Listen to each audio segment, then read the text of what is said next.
It's Too Many Men on the Mic, presented by Netfront LLC. Now here's Coach Drew and Coach Jared.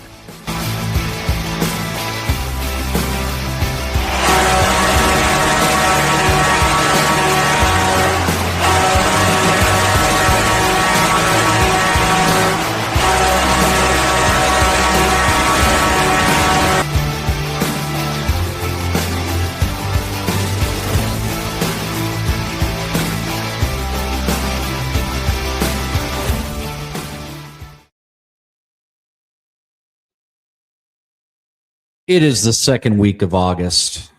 Not August, April. I'm jumping ahead. You know what? I want that nice weather to be in front of us because it was cold today, but it's the second week of April. And you know what that means? That means playoff hockey is literally right around the corner for NHL teams. And teams are trying to make a run of it. What are the Red Wings looking like headed down the stretch? Crap. Terrible weekend. You have a game on Saturday against New York Rangers where they just folded like a tent. And then Sunday they play back to back. They've got the Wild in, and they go up 1-0, then they go down 4-1. Kirill the Thrill, two goals. I did see that, yes. The Wings come back, tied up 4-4. 2 minutes and a handful of seconds left in the game. Patty Kane, he even admitted it. He's like, I was trying to run interference. I got a little excited. Trips Quinn Hughes. Kirill Kaprizov, hat trick, 5-4 loss. So they're playing tonight, which we're recording here on the 7th. This will drop live on the 9th. So, don't get mad at the host if the Wings actually miraculously are back in the playoffs by the time this goes live, but I'm doubting it. So they're 2-2 right now against Columbus, who's also in a free fall. So misery loves company. But, the Ides of March, man, I don't know what is wrong with this team other than they have not addressed a second-line center. Every year it's like, Yogi Berra, St. Louis native Yogi Berra. St. Louis Yogi Berra. Deja vu all over again. Last 4 years, they've been in a playoff spot heading into March. Last 4 years, they've missed the playoffs. So I don't know. They were first place in January, but I digress. Well, we're trying to do a repeat of last year and be relevant down the last, 10 games of the year. So we currently sit, I'm pretty sure, about 3 points outside of the last wild card spot. Yep. And we've made a commitment to young legs. And young legs means that we've had some interesting combinations, and we sure have found a good one between Thomas, Snuggerud, and Holloway. I told you they one of the hottest, should not have traded Thomas too. I told you that. Hottest lines in the NHL, I think, coming out of the Olympics, and they just keep delivering. They have a big effort ahead of them tonight. Rematch against Colorado after beating 3-2 2 nights ago. So we'll see what happens, but it's spring hockey. It is spring hockey. And that's a great segue into our topics for this evening. We're talking about spring youth hockey. And this is the first show in quite some time that we haven't had a guest on. We're going back to old days. We're going back to the beginning of the Too Many Men on the Mic show, where we would just sit here and talk about hockey. Well, what's great is we started this show and we felt we had a modicum of expertise when it came to playing, coaching, parenting, administering hockey. Administering hockey. That sounds like something you do when somebody's hurt. Administering CPR. I'm administering hockey because this kid's life needs to get better. We're going to administer hockey. I love it. But what we have gained in a lot of insight and knowledge and outright thievery as coaches over the last 10 months now is not just our own opinions that have been forged in the crucible of youth hockey over the past decade. Crucible, big word. There we go. Good book too. Yeah, Mom, I read that book when I was a kid. But I think that especially as we look at spring hockey, it's all over the place. There's a smorgasbord of. That's another big word. That's right. That's a Scrabble, which I'm terrible at. I hate Scrabble. I wish Scrabble were math. But there's so much that is out there. There's so many offerings as a player, as a parent. It's kind of like you have this situation where it's literally, do I take out another mortgage and do these 10 spring programs so that I can, my kid, he or she can play on the team that they want in the regular season. I don't know what team to play on and how does spring hockey work? Yeah. And I think should I even play spring? Yeah. And everything goes back to distilling it down to, goals and outcomes. And I do think that this rolls back to the Swedish conversation. Yeah, absolutely. That we had, absolutely. Right? A good reminder. I feel like I say it at least once a week. You're not done developing as a hockey player until you are 23. I'm going to say it again. You're not done developing as a hockey player until you're 23. So there's absolutely nothing wrong with playing baseball. We know a goalie. Both of us that's playing baseball this season. Another one playing lacrosse. Right? Lacrosse, track, play another sport. Look, there's nothing wrong with that. So let's lower the pressure a little bit on the expectations around spring programming. There's also a camp out there that is the jockeying for position, which is if I don't do things in spring, then that means X for my kid in the fall. And so I don't want to be that parent. I don't want to have that guilt. I don't want to look back 6 months after the fact once we roll into August and September when suddenly there's 60 practices and games that are blowing up on my phone and I'm getting my schedule and saying, boy, I wish I would have done something different in spring. So it truly runs the gamut of I don't think there's a right or wrong answer. With everything, it comes down to the individual kid, the individual player. I will say that there's something to be said for wanting to stay on the ice maybe once a week, maybe twice a week. I think if you are paying more for spring hockey than you are for regular season, like there might be an opportunity to evaluate. Maybe there is a very valid reason. Maybe you have a player who is, on the cusp or is on competitive teams at the Central States level, and they want to try and make the Blues or they want to try and make Car Shield. Well, it would make sense that you are, going to go to one of those programs, spring programs, because, as with anything, getting familiar with an environment and letting that environment, i.e. the coaches, get familiar with you is not a bad thing. And you're going to be playing against, generally, you're going to be playing against, players who have a skill set that allows you to measure yourself. What I would caution against is the player who decides that, hey, I need to, and a lot of this comes down to, let's be honest, I don't know if I'm going to make a team. I'm hedging my bets. I want to try and, play for all these different programs. And there's very few kids that can do that successfully and not have something else fall off, whether it's school, whether it's, the opportunity to play other sports and develop other aspects of your, get a little scientific here, muscle physiology that you're not using in hockey. Maybe you should be playing lacrosse. Maybe you should be playing baseball, soccer. I just feel like a lot of this is parent FOMO. Oh, absolutely. Absolutely. And, it gets exacerbated because, you've got text messages. That's a big word, exacerbated. I can't spell that word. EX-baited. You've got text, you've got phone calls, You've got people that are doing the compare. Well, what's your kid signed up? Well, my kid signed up for this. Well, he or she said their kids signed up for this, so we have to do this. It Yeah. kind of reminds me of, like, remember when Taylor Swift, when she wasn't quite so big, I don't remember anything about Taylor Swift. would come to My nieces any town, love her. I don't know much about her. would come to any town for a concert, and then people would say, "Oh, we're going to the Taylor Swift show," and so then it was kind of fear of missing out. On, Yeah. like, well, gosh, we got to get Taylor Swift tickets. Drew has a daughter. I do not. Yeah.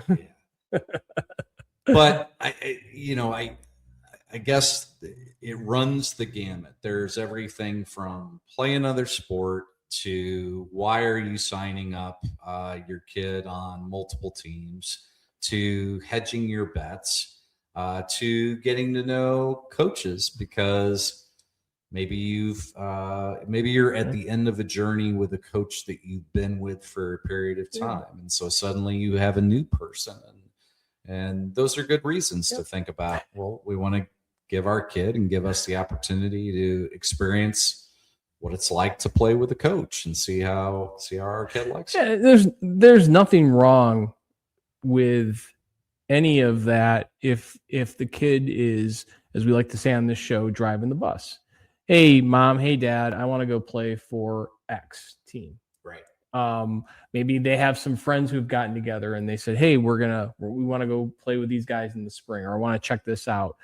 A lot of this happens in between the peewee, the bantam, the midget years, because you have roster expansions. All of a sudden you've got opportunity to kind of 20 players. To look over the fence and say, okay, what's it like over there? That's normal. But what I have seen is, I've seen some families, have their kids on, elite for one program and then a spring program, and then we're going to travel on this tournament team. And I'm just like, man, you just got through playing hockey 4 to 5 days a week, whether it's through practice, in games, in tournaments. And you just spent the better part of your winter, your fall in a cold ice cube. Now, look, I'm a hockey coach. I'm a hockey junkie. I have a hockey podcast. I'm coaching 2 teams right now, so maybe I'm not the best person to wag my finger at anyone. But I do think that I think there's an opportunity to take a step back, because here's the reality. If your player is, and if you're listening to us on Spotify, quote unquote, air quotes here, good enough to make a team, they're going to be in the running when tryouts are. Whether they, and there's always a kid, who shows up, who the coach is like, where'd this kid come from? Right. Every year. And you know why the coach is saying, where'd this kid come from? Because she was playing lacrosse. She was playing softball. He was playing soccer. Right. And it's like, wow, I didn't even know this kid existed. But they're talking to their friends. Maybe they're skating at stick and pucks. They're out there playing. Maybe they're playing roller hockey in the street or ball hockey. And there's just, roller hockey is another big thing. Which again, No, there are multiple kids I know, just through parents I know, that are playing inline. Yeah, great. Play it. And I do think, but I just when you're having to get a executive assistant to manage your calendar for your kids' spring hockey, that to me just feels like, okay, what's the goal? Well, my goal is I want little Johnny or Julie to be on the best team. What is that? What does that even mean? Right. Does it mean like the highest level? That might not be the best team for them. Why do you want them if they're going into midget hockey, where you're definitely going to have, the potential for shortened benches, and, your development may not be what you thought. These years you and I are going through this with our 18-year-olds. You've gone through it with your 18-year-old. These years are precious. Yeah. Like, there's so much else going on.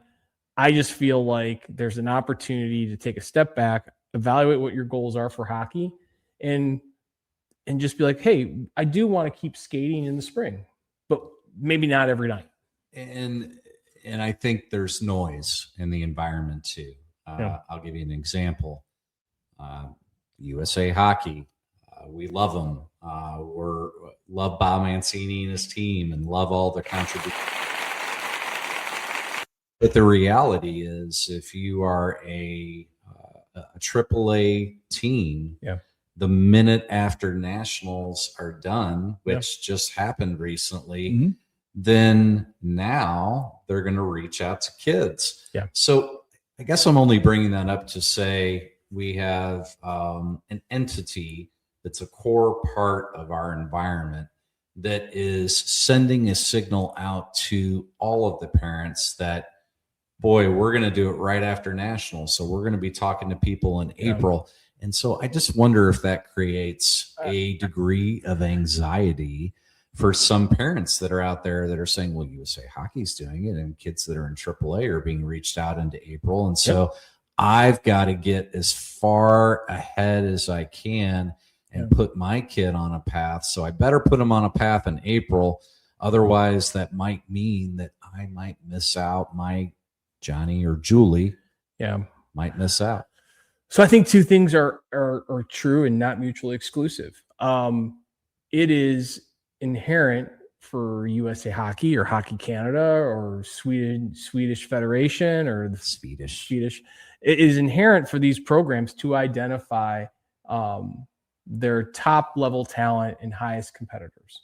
And so you have central districts here, and you have, districting happening all over the country that is trying to build these teams that are trying to compete and understand, okay, where do our next crop of high level, whether it's the NTDP, whether it's USHL, it's an opportunity to identify these kids. Those kids have been identified, and there's always kids that raise their hand and want to go try it out and do that, and that's good too. You can do that, and you can also say, look, the 95% of our participants are going to love this game, be recreational hockey players, and we're going to make them incrementally better. Exactly. Incrementally better by offering them opportunities to continue to skate with their local clubs, but also go do other things. I mean, Sidney Crosby went to Shattuck St. Mary's. Might have heard of him. Might have heard this guy. Shattuck, in the springtime, they had to play baseball.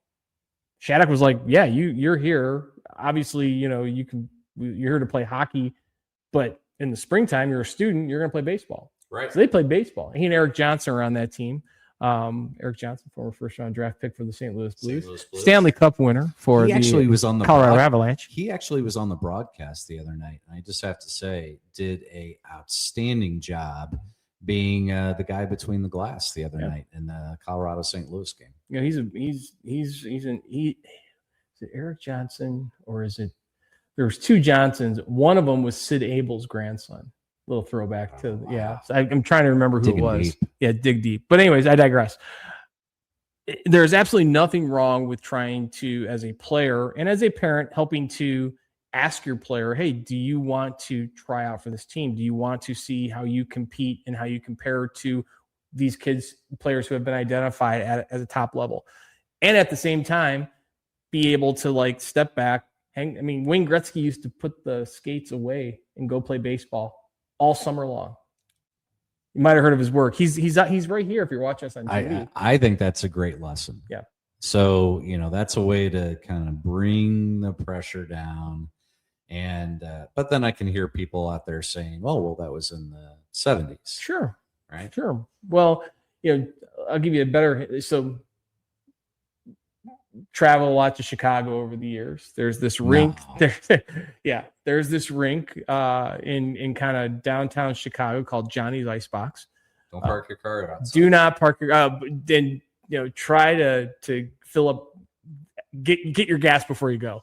and good luck parking in that garage. Yeah, that garage is. But anyways, there's as you're walking into the lavatory, there's a poster with Joe Pavelski, and it talks about all the things Joe Pavelski did.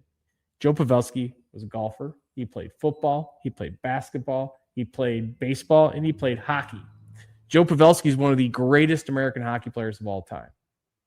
Just recently retired, so you can't tell me that one of the greatest tippers of all time too. That guy. I don't know what the waitresses say, but could tip a puck from virtually anywhere. A quick story about Joe Pavelski. So I'm at a camp called Hockey and Sons back in 2019. he's there with his son. They get the dads together to play these games at night. Let me guess. This was in Michigan. No, it was in Minnesota. Wow. They let you in? I was coming from Gustavus Adolphus, great college campus. Anyways, so we're getting the guys, the players together, and Joe's just like, he's a great tipper. He's also hitting the crossbar from the red line without even thinking about it. He's just taking shots from the red line, hitting the crossbar. It's going ping. And I'm like, yeah, I don't want to play against Joe Pavelski today. But the point is, look, there's nothing wrong with playing spring hockey, doing spring programs to keep yourself in shape for hockey, to keep that muscle memory, and to get better and improve your skills. What I would caution parents from doing is getting, I've got to be on this program, and I've got to be on this program, and I've got to be on this program. I got to get to, things have a way of always working themselves out. And, whether you're in a youth hockey organization and you're going through the evaluations and you're like, my kid needs to be on this team. Maybe he or she doesn't make that team this year, but they end up having this great season because things start to work themselves out. And honestly, the players, they know they tend to kind of, as they get older, they have all these other opportunities. There is in St. Louis, we're fortunate where we also have high school hockey for the spring that helps to develop kids that maybe aren't the elite status player. Absolutely. And it's very laid back. It's very, let's work on aspects of the game that can help you get better. And I think it all goes back to what's the outcome you are expecting. If you're expecting to make a team because you're spending X amount of dollars, well, if you go out there, the reality is this.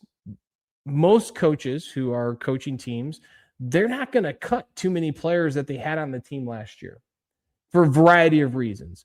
There's always going to be opportunity. I think the outcome needs to be, how can I, if I'm going to go and play for these other programs, how am I going to improve my game? How am I going to have fun? And part of that fun is being able to, measure myself every week incrementally against these kids who maybe are considered to be, a step or a half step or maybe even 2 steps ahead of you on that development continuum. But there's always a place to play, and things have a way of working themselves out. They just do. And, there's a lot of drama involved with it. And I just think that, you'll have a much more healthy, happier spring if you start with a plan with the end in mind first. What do I want my outcome to be when it's May 31st, June 1st at the end of spring? Well, and to your point, though, what is the player's plan? Right. Not you as mom and dad. What is the player's plan? So sit and talk with your kid. And, we're already right around the corner from a lot of these spring programs starting. So a great time to have those conversations, if you haven't had them already, is in the car. What are you thinking? Yep. What are you trying to do? What do you want out of spring hockey? Mm-hmm. Is it to get to know a coach? Is it to play with kids that maybe are at a higher level to push you and drive you?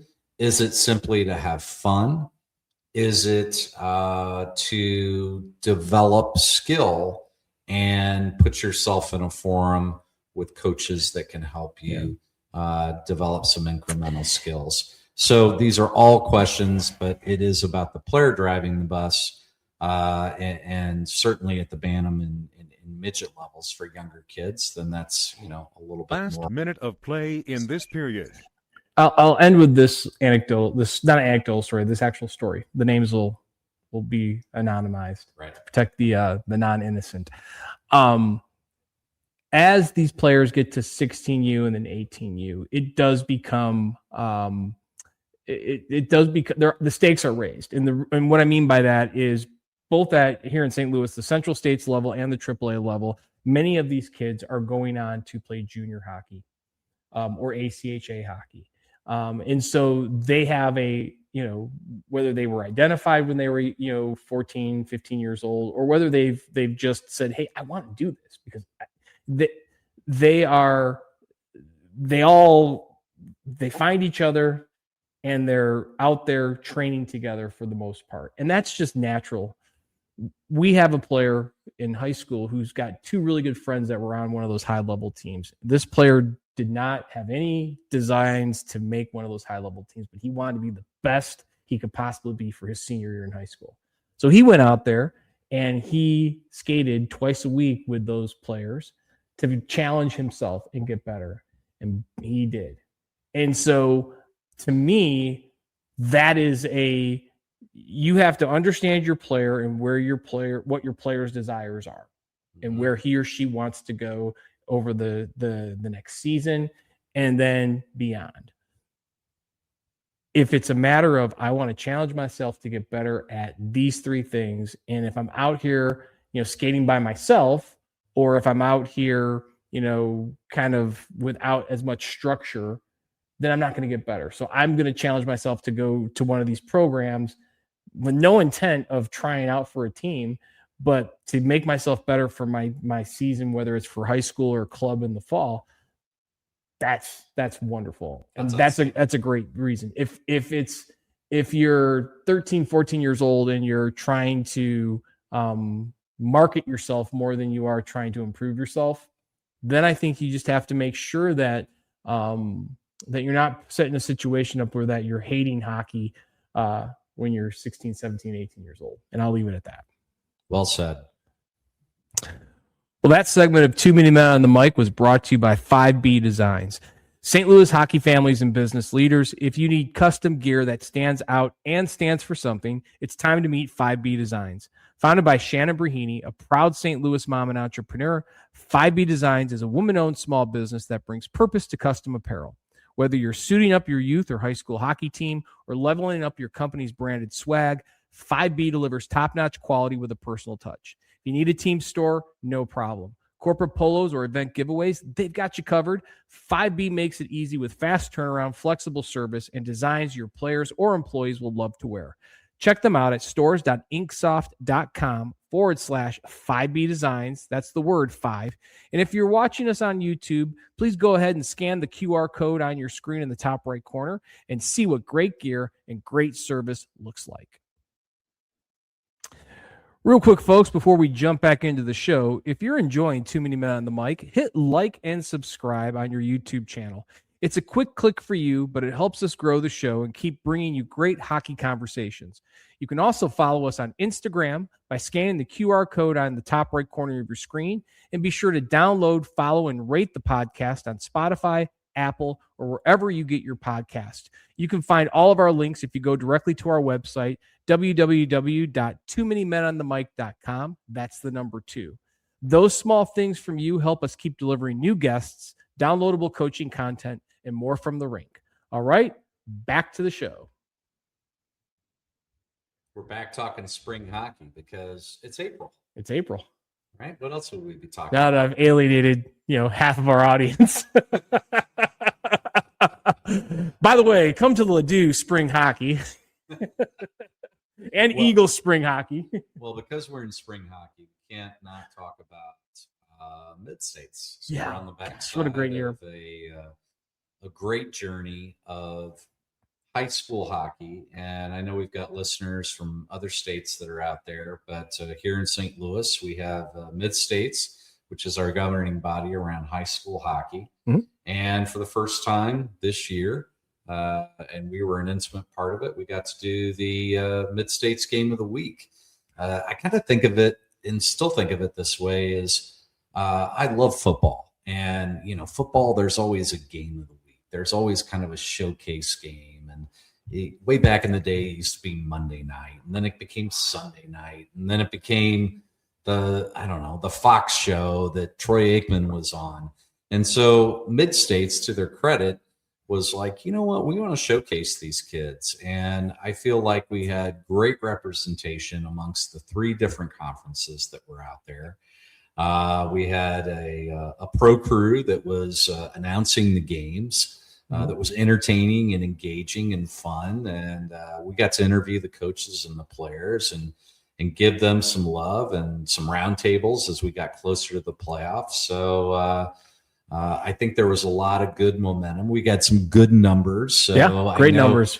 I know Coach Jared's got the metrics at hand, but we had some good data that came out of it, and looking forward to rolling that into next year. Well, if you think about it, we broadcast 13 games of the week, which I think worked out to be 23 different teams. It wasn't 26 because there were a couple of repeats in there, but 23 different teams. So that's 23 different fan bases.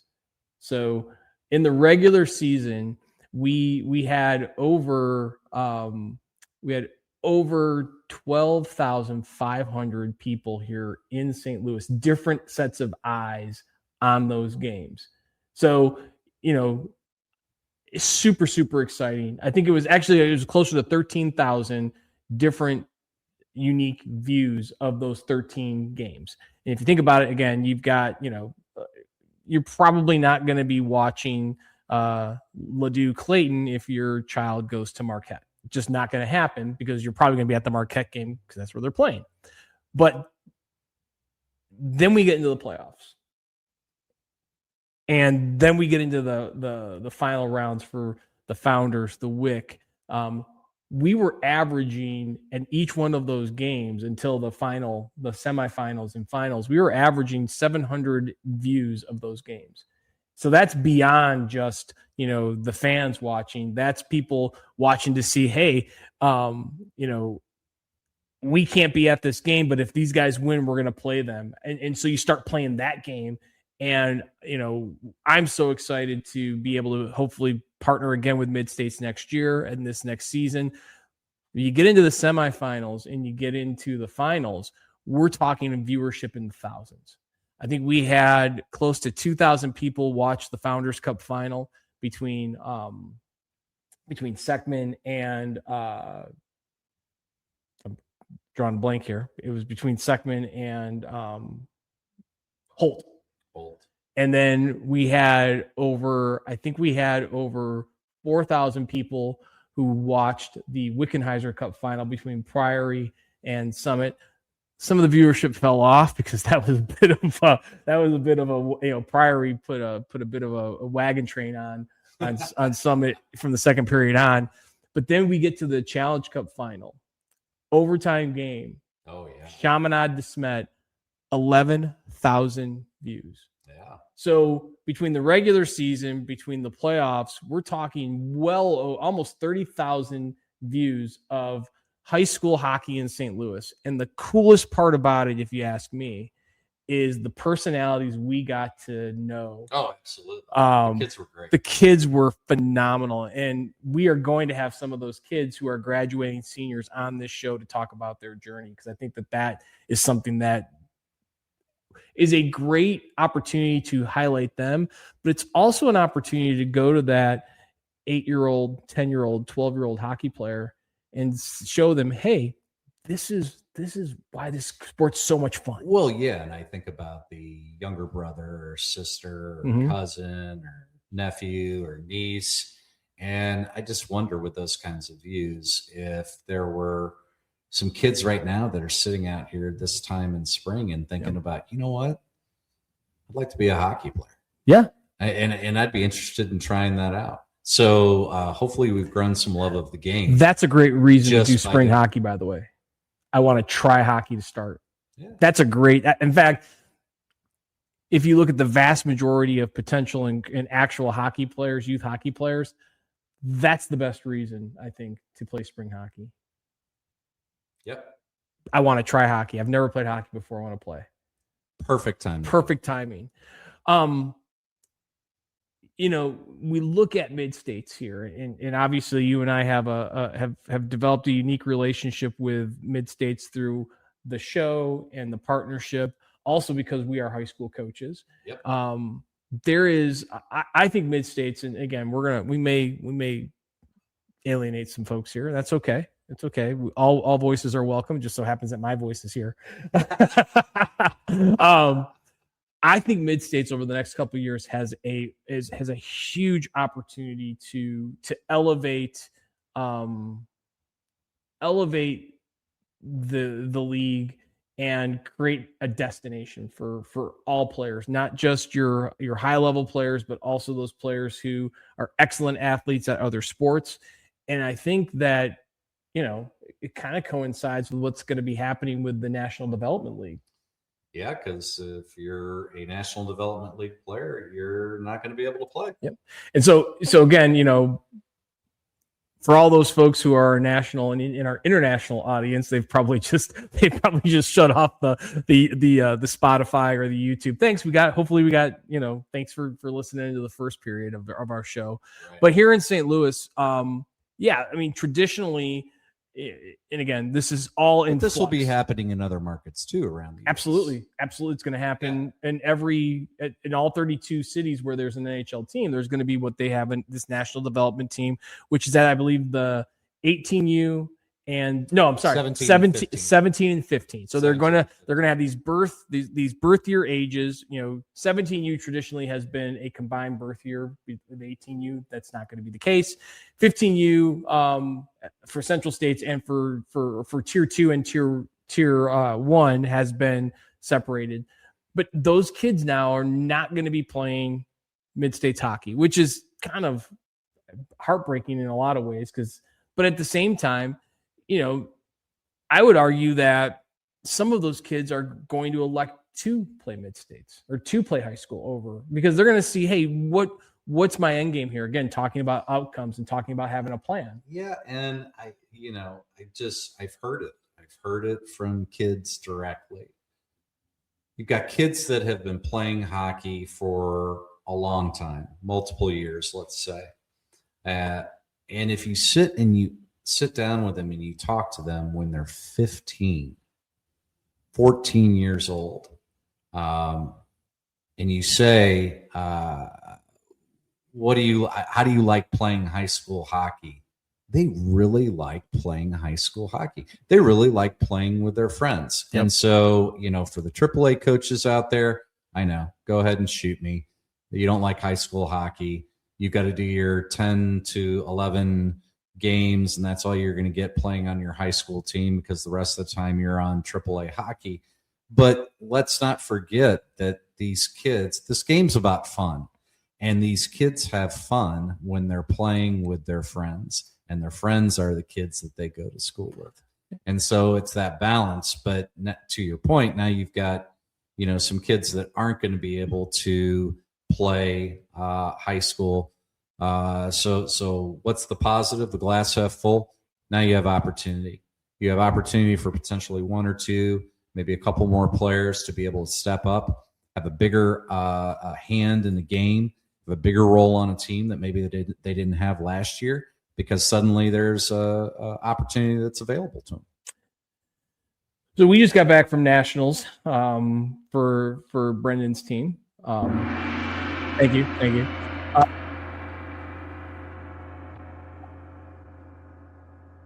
You like that? Well, it wasn't an applause because they didn't win, but it was like, yes, hey, you got recognition for going. We played against a team from Minnesota, and I always love when we go to these because it's the second time one of Brendan's teams has made nationals, and you go to these tournaments. How old were the Minnesota kids, by the way? They were 18U. They were? They're all, because Minnesota plays by their own set of rules. You sure they weren't like 20? Well, a couple of them might have been. I think they drove up and had a mortgage. Had a baby. Well, no comment. But they all had different helmets and different gloves on. You know why? Because they played from August to October with this team Minnesota, this club team, and then from October to literally the end of the middle of March, they were playing high school hockey. Yeah. And it started me thinking, mid-states, if they do that in Minnesota, because Minnesota has created a culture where high school hockey is a destination. Yep. You can play high school hockey and you can go do tournaments. You can go do showcases. You can go and play juniors the next year. And I know talking to some coaches and talking to some, folks around town here with different high schools, that's always been like this pipe dream is like, wow, wouldn't it be great if we could create this level of not intensity, because MidStates High School is plenty intense, but create this environment of we aren't, as MidStates, as a high school hockey program, we're going to be on par with, I would say, if I'm a MidStates, board member or a varsity or junior varsity director at MidStates, I want to create an environment where MidStates is a developmental program for hockey players who, one, maybe don't want to and maybe can't afford to travel 15 to 20 times a year, but still have this ability and desire to play hockey at the highest level possible for them. So why can't we say, let's develop our coaches, let's create a environment where we're going to put our foot down. If we all say, and everyone you talk to a person will say, God, the kids love playing MidStates more than they love playing for their club teams. Because on Friday nights or Saturday nights when they got a packed arena and they see all their friends from school in the stands. Well, if you create an environment where you make MidStates a destination, and I'm not saying you have to say it's MidStates or bust, but let's start creating the expectation that, you know what, you're not going to miss a game. And what's in it for you as a player? Well, we're going to hold our coaches to the highest standards possible to make sure that they're running practices and they're putting in a commitment to not just going out there with, men's league light, but we're actually going to coach hockey at the highest level we possibly can. Hey, I still play men's league. I do too. And you know what? I love men's league. But in high school, we're not bantams or midgets. We're not bantams or midgets, and and so I look at it, and that's not saying that I think MidStates is phenomenal, but I think that there's this opportunity now that USA Hockey and the local AAA teams are going to have these kids who are going to be forced to make a choice, and not all of them are going to make it. And so some of those that don't make it are going to try and go catch on with a team in Nashville or a team in Chicago or a team in Colorado. Leave town. And why not figure out a way to keep those kids here? And when they say, well, why should we stay? Well, we're going to create a situation where you're going to get the best coaching possible. You're going to be, we're going to hold these teams to a certain standard. We're going to allow for maybe once a year you go to a high school showcase or a high school tournament in August, September, and October. I mean, there's got to be a way. I just see this as an opportunity, and everybody can win. I think the players that make the NDL and that whole process, those kids are are going to be on a phenomenal path. I think USA Hockey is going to do a great job there. But but 99% of our listening audience and players 100% that play in youth hockey are not going to the NDL. No, they're not. And even the 1% that are playing AAA, half of them aren't going to the NDL either. That's right. That's my point here. It's like, let's keep these kids from trying to travel all around the country to catch on to an NDL team. You know what? And it's interesting talking about, now we've added another layer. And now that we've added another layer, I do agree with you though. Then it's like, well, why? What's the purpose? Mm-hmm. And maybe the why and what's the purpose is look what's in your right back. Look at what's right in your backyard. Mm-hmm. You have a high school team that you're a part of, and how can you be a bigger part of that organization? Yeah. And how can you as an organization support your players at even a higher level? Because now we've introduced another layer in the expectation. But again, 90+% of hockey players out there aren't even thinking about AAA and NDL. So I like what you're selling. You're selling. Don't forget about your high school and dig into that community. And we are different than Minnesota, and so I don't know that we're going to solve that on this show with restructuring the mid-state season. But what does what is going to happen come next fall is you're going to have spots that are available, and maybe a spot or two that you didn't have prior. Well, and look, I think that when you have a mixture of players of all abilities and ages, you're going to have kids in some instances that are 5 years apart, senior and freshman, depending on when birth dates fall throughout the year. If you hold these teams to a standard, and obviously there's only so much MidStates can do, but there are, if you talk to these coaches and you talk to these boards and you say, hey, let's try and steer this in a direction where we don't have to tell kids that they have to play MidStates. The kids are like saying, well, you know what?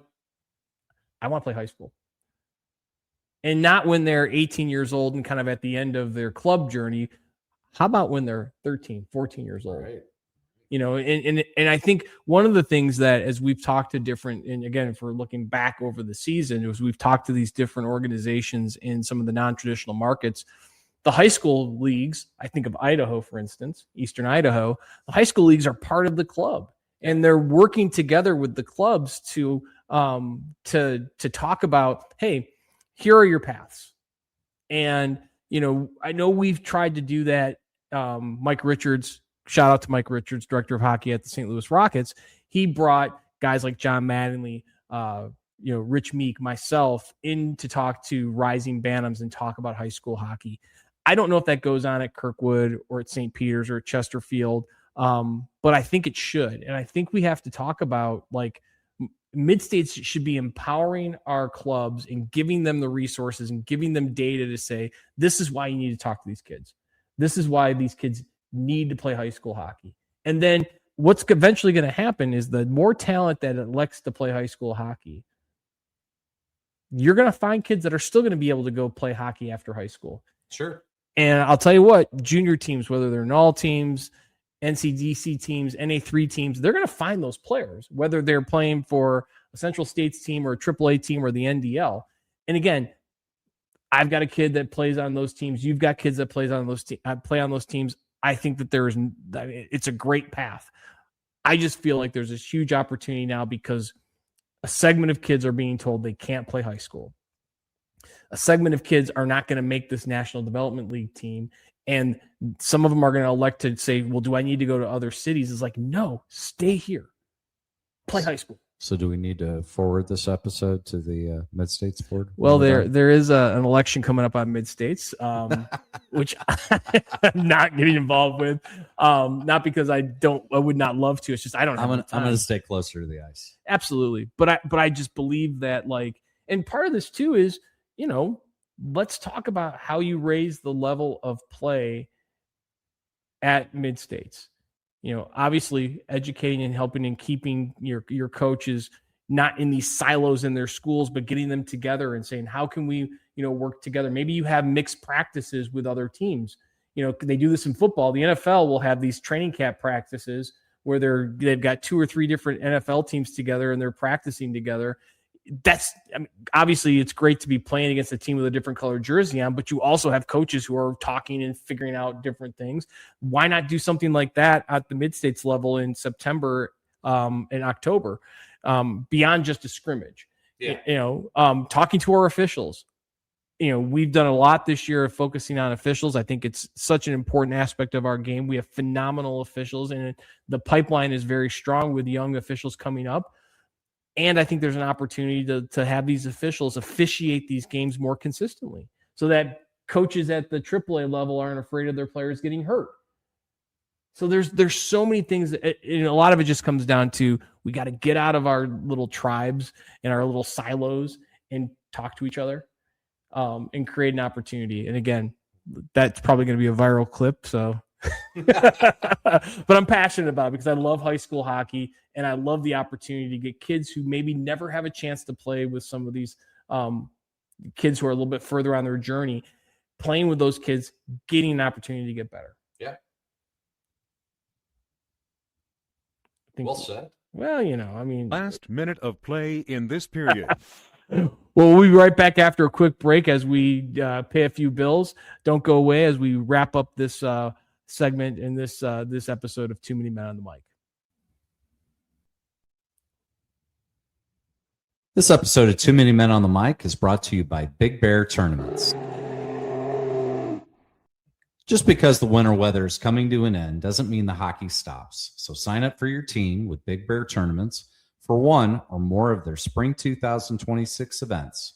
Starting April 24th through May 15th, join them at their prime spring locations, which include Chicago, Ann Arbor, Detroit, Washington, D.C., and Lake Tahoe.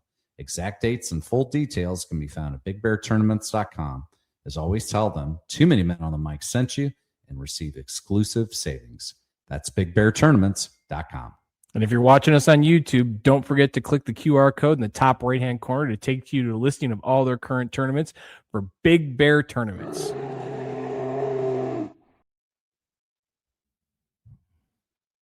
Well, I think we put a pin in spring hockey. And probably MidStates and maybe my our listenership after it's like anything in life, there's no hard and fast. It's life is not black and white. Hockey's not black and white. Youth hockey is certainly not black and white. It is a lot of gray. And I think, being able, a foundation to all of this is communicating in a way that is respectful. And look, you've got thousands of people in youth hockey here in St. Louis. You're not going to have thousands of people all think the same thing, and that's a good thing. So hopefully we get an opportunity to put some ideas out there, spark some conversations. And, again, it's just moving that puck from zone to zone, every year getting a little bit better as players, as coaches, as parents, and as organizations. And, if you're not passionate about it, then that's it. Yeah, and I would just say if you're a listener out there, a parent, you've got questions about spring hockey and you've listened to the show and something's come to mind, drop us a line. You can find us on Instagram. You can find us at toomanymenonthe.mic.com, and we'll be happy to answer any questions that you have and consult with you as you go through the journey. But it's April, and before you know it, we're going to be into May, and then we'll be in summer. And then we'll probably be going on our tour again of different youth hockey organizations throughout the country, talking about what worked for them in 2026, what they're looking forward to in 2026, 2027. I always think of this time of year, you got to get your new USA Hockey number for next year. So it's just that time of year where everything's turning. Yeah, you've got the end of school, which is always, the days are getting longer, which for me, fantastic. Gets you the opportunity to get up a little earlier in the morning, maybe before work, go get 9 holes in and go do some golfing. For you, I know it's getting out and fish. Go fish if you can. Get outside. Outside. Little fire pits in the backyard. It's been an exciting year, and we talk about USA Hockey. And I think back to our first conversation with Bob Mancini back in July, and the hope of USA Hockey bringing home gold medals in the men's and the women's and in the the sled hockey for the Paralympians. And man, we did it. It was pretty cool. It's been a fantastic year for USA Hockey. Let's hope it's going to be a fantastic year for your Red Wings. Well, they just lost in a shootout. For those of you who will be listening to this on Thursday, of course, you'll know that. They were up 3-2. They were tied 3-3. And they lost 4-3 in a shootout. Blues are trying to make a run of it. They're down 3-1 right now, top of the third. But, there's still a couple more games that are out there, so never say never. One thing that I would highly encourage everybody here. We just got done with the men's Final Four for NCAA basketball, which is one of the flagship events in all of U.S. sports. There's a huge event in college hockey starting on Thursday with the Frozen Four. We've got some killer teams and some players that if you're NHL fans. You actually may have some players that are playing this weekend that are going to join your team before the end of the year. And It's happening in a wonderful place called Las Vegas, Nevada. I'm not encouraging you to go out to Sin City and watch hockey, but if you can, I absolutely would try to. But we've got North Dakota versus Wisconsin this Thursday, April 9th, same day that we are dropping our this show will be dropped. I know what I'm doing Thursday night. And then shortly after that game, Michigan versus Denver. DU and Michigan, the two winningest. It's a good match. Yeah, two winningest college programs. I think both of them have 9 national championships, so 18 national championships between them. But there are players on all of these teams who are going to be showing up in NHL sweaters as early as next week. Oh man, Thursday night's looking really good. Absolutely. And you think about, Thursday night, and then the championship game will be Saturday. College hockey it's like MidStates. It's like MidStates. It's like high school hockey. It's like you're playing in front of crowds and your school, and it's just an amazing experience. You think a kid like Snuggerud playing at Minnesota, Matthew Nyes up in Toronto, Cale Makar playing. I mean, I know he's playing for the Avalanche tonight, but for UMass, just the growth of college hockey over the past 10 years and the high level players that are coming to the NHL from college hockey. Crazy. They only play like 36 regular season games, and they only play twice a week, Fridays and Saturdays. There's something to be said for that. Something to be said about that. And I think, that's a great point for parents and players and coaches. If some of our greatest hockey players playing collegiate hockey are only playing games twice a week, why do you got to play 80 games? Why you got to play 60, 50, 70? I mean, there's something to be learned. You may even make the argument that hockey will actually be there longer if you play a little bit less. Again, that's a hot take. Deep thoughts. Well, Coach, we've got USA Hockey coming on here in the next couple of weeks. I think we're going to try and get some MidStates players who are graduating and talk about their journey.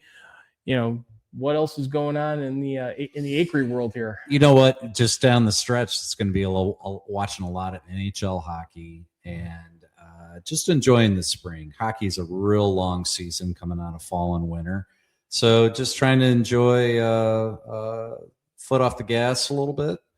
Longer days, good weather, but there's never a shortage of topics. So I look forward to digging into it in the future. Thanks for listening. Thanks for being a subscriber. If you are a subscriber, if you're not, go ahead and click that subscribe button. You can always find great content for us at toomanymenonthemic.com. Check out our Instagram feed. We put stuff out there just about every day. And as always, thanks for supporting youth hockey.